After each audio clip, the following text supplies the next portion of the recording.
chers auditeurs de VIP Radio Online. Je me présente, je suis Muriel B. et j'ai le plaisir de vous présenter la première chronique de Muriel B sur le travail, la santé et le bien-être. Mon invité pour cette première chronique est un roman « J'ai suicidé mon boss ». Cette chronique est donc un lieu de partage, d'échange, de témoignages de manière anonyme, sur le bien-être ou être bien mieux au travail et en entreprise. Quel est le sujet essentiel sur lequel nous allons échanger aujourd'hui? C'est le burn-out. Le burn-out ou le syndrome d'épuisement professionnel. Ou peut-être le démon intérieur qui ronge l'entreprise.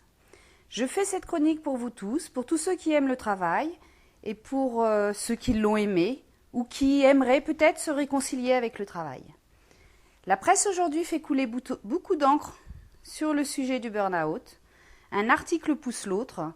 Que ce soit véritable fléau des temps modernes, le burn-out, que ce soit testé, êtes-vous proche du burn-out, ou les signes qui doivent vous alerter pour le burn-out?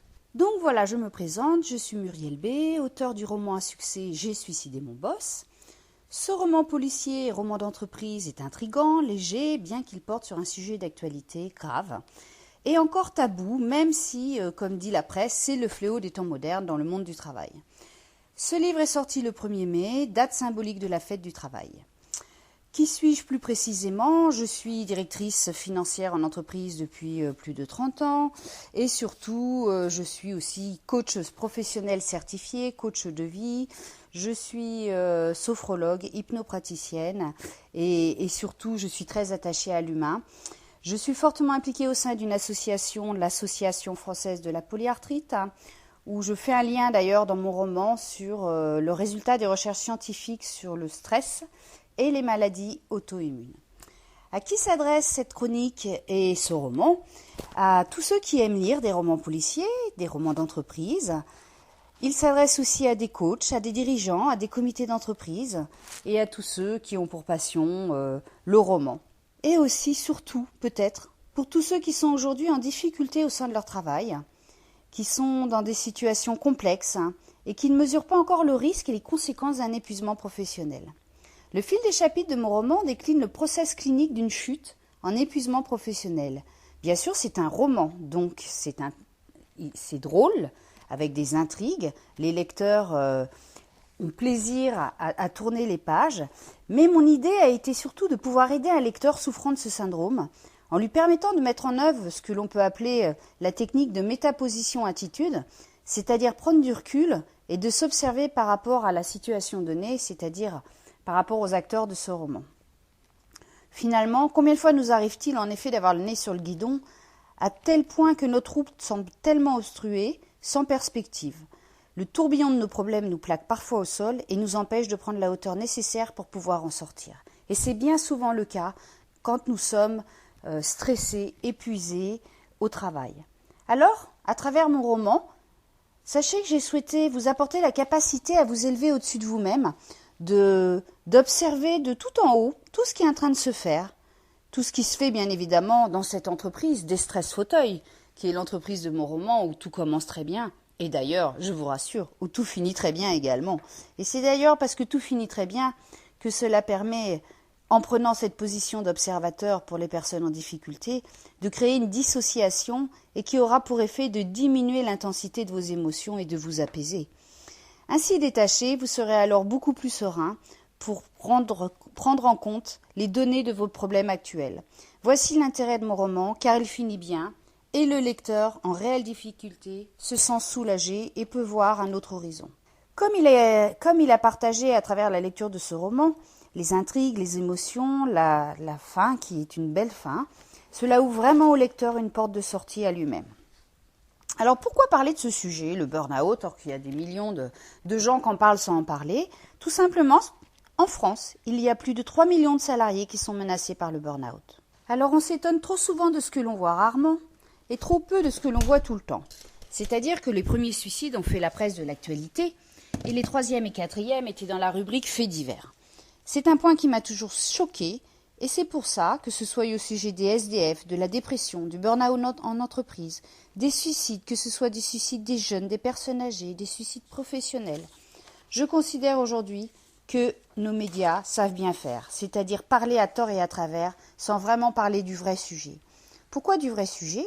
Parce que finalement, qui sait ce qu'est vraiment le burn-out, la dépression ? Personne. Est-ce que beaucoup d'entre vous savent que tout simplement à un instant, n'importe quel instant, on peut tomber et ne plus jamais se relever ? Et tout simplement parce que là, c'est le mot burn-out, c'est-à-dire qu'on a consommé. On a consommé toute l'énergie qu'on pouvait avoir en nous. Tout notre cerveau dit stop, terminé. Je ne veux même plus bouger le petit doigt.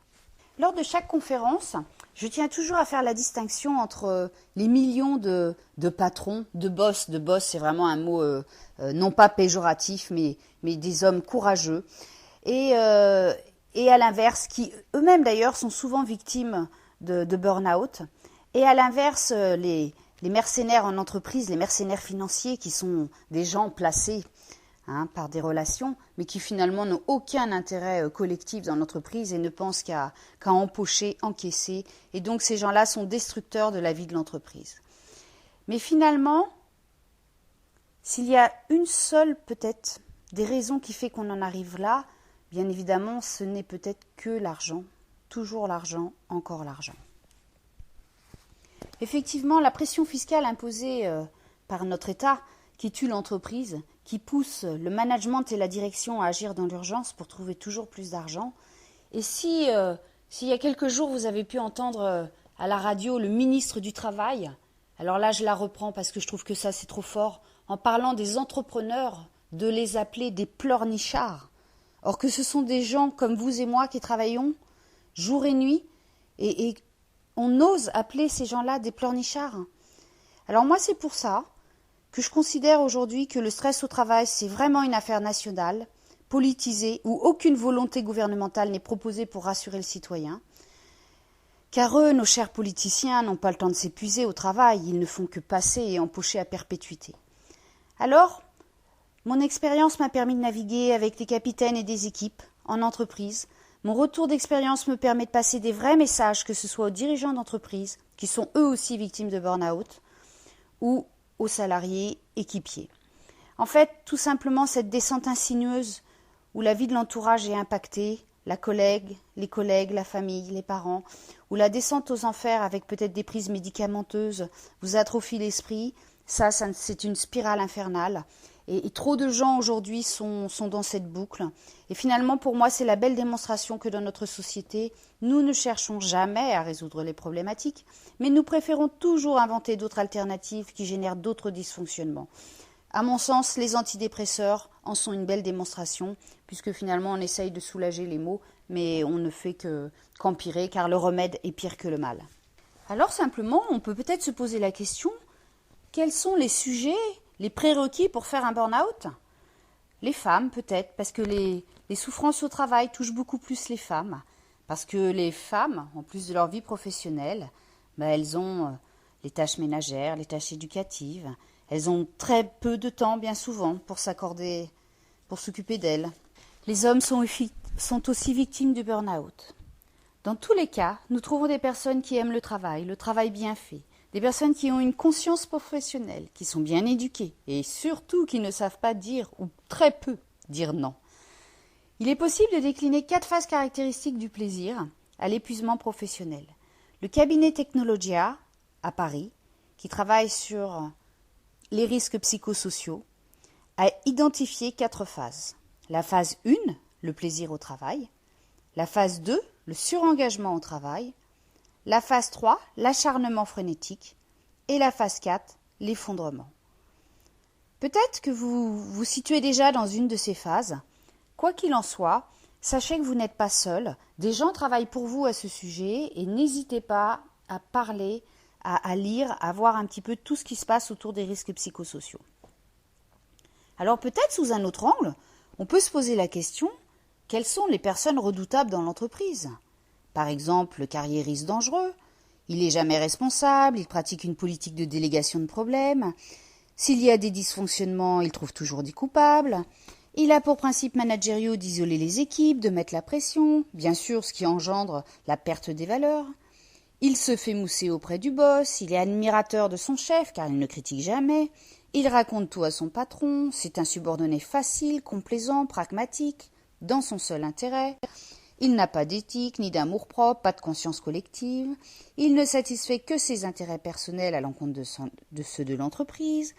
Il ne porte et partage aucune valeur et manipule son entourage. Bien sûr, vous l'avez bien compris, il divise pour mieux régner, il est rentable et compétent car il pressurise tellement les équipes, le citron, jusqu'au bout, qu'en fait on préfère changer l'équipe épuisée et soi-disant incompétente plutôt que l'individu menteur et égocentrique.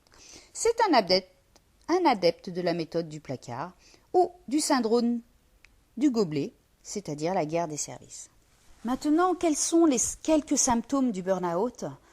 Eh bien simplement quand la fatigue ne cède plus au repos, même dormir beaucoup ne vous change rien.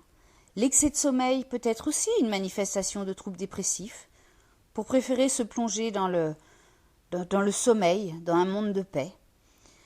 Bien évidemment, vous avez perdu le plaisir à aller au travail, bien au contraire, l'anxiété remplace le plaisir, avec comme effet des troubles gastriques, la perte du sommeil, l'insomnie totale, des douleurs lombaires, des douleurs cervicales, des sueurs, des pleurs répétitives, des troubles musculo-squelettiques, etc., etc.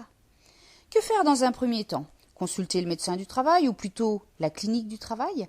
Il faut savoir qu'au sein de certains CHU, dans certaines grandes villes, il existe des consultations pathologie professionnelle. Alors, il faut environ 4 mois d'attente pour une prise de rendez-vous, mais là, la consultation est vraiment liée, est vraiment faite sur un pronostic travail. L'idée est de dépister le surengagement de la personne au travail avant d'en conclure un burn-out. Alors ne l'oublions pas, cette chronique a pour but d'être bien mieux et toujours de garder une attitude positive sur le travail. Alors maintenant, je vous propose quoi de mieux que de parler du week-end. Savoir profiter du week-end. Un des protagonistes de mon roman déteste le week-end, car dans son état de santé proche du burn-out, le week-end le remet face à sa vie sociale, familiale, où compte tenu de sa fragilité psychologique, il est devenu inexistant moralement et n'a plus d'énergie pour vivre et partager la vie familiale. Alors, comment passer un bon week-end ? Laisser les dossiers au bureau, ne pas lire les mails du bureau, ne pas être tenté d'y répondre, car même en travaillant jour et nuit, 24 heures sur 24, nous n'arriverons pas à effectuer tout le travail à faire. Pourquoi ? Pourquoi profiter du week-end ? Pour être en forme le lundi et la semaine, pour qu'il y ait une coupure intellectuelle et du fait corporel, car au lieu de réfléchir sans cesse, il est bien préférable d'aller courir, cavaler, gigoter, bouger, relâcher les neurones. Pour être en bonne santé, il faut un équilibre entre une dynamique corporelle et intellectuelle. Dans le même état d'esprit, tout comme je pense au travail quand je suis au travail, je ne pense qu'au week-end et je prépare mes week-ends à venir quand je suis en week-end. Alors, chers auditeurs et lecteurs, cette chronique arrive à la fin. Je vous remercie déjà pour tous vos témoignages de retour suite à la lecture de mon roman. Grâce à vous, tous nous allons pouvoir échanger sur cette thématique qui est un vrai sujet d'actualité.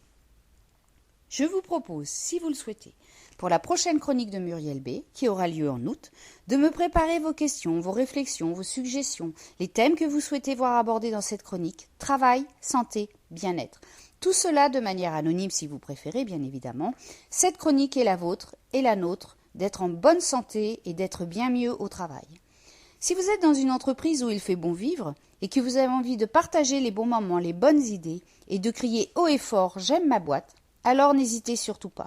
Votre expérience nous intéresse tous. Il ne me reste plus qu'à vous dire au revoir. J'espère que cette chronique vous a intéressé. N'hésitez pas de suite à échanger avec moi si vous le souhaitez à l'adresse suivante muriel.b.contact@gmail.com ou sur Facebook, j'ai suicidé mon boss, ou mon portable 06 61 85 52 58. Je vous redis mon adresse muriel.b.contact@gmail.com ou au 06 61 85 52 58. Et bien sûr, si vous souhaitez vous procurer mon roman J'ai suicidé mon boss de Muriel B, vous pouvez le trouver, il est sur le site www.jetsuicidémonboss.com. Au revoir, merci à tous pour votre écoute et je vous dis à tout bientôt. Je vous attends donc dès maintenant sur ma boîte mail ou au téléphone et rendez-vous au mois d'août pour la prochaine chronique de Muriel B. Au revoir.